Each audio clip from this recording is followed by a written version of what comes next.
Azimxo'jayev Abdurahmon Pozilovich 1984-yil 18-oktyabrda Toshkent viloyati Zangiota tumanida ishchilar oilasida dunyoga kelgan.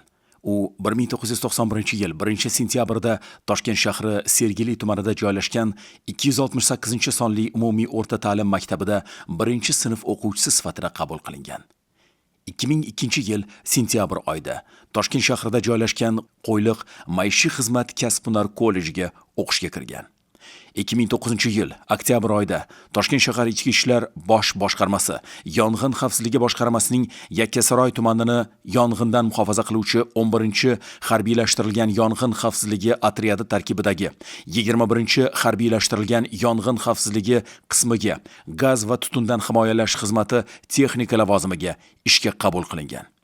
2021-yil 7-iyun kuni oddiy askar Azimxo'jayev Abdurahmon Pozilovich Toshkent shahri Yakkasaroy tumani Yunus Rajabiy mahallasidan oqib o'tuvchi Bo'rijar kanali hududida xizmat olib borayotgan vaqtida suvga cho'kayotgan 2 nafar fuqaroni qutqarish jarayonida mardlarcha halok bo'lgan.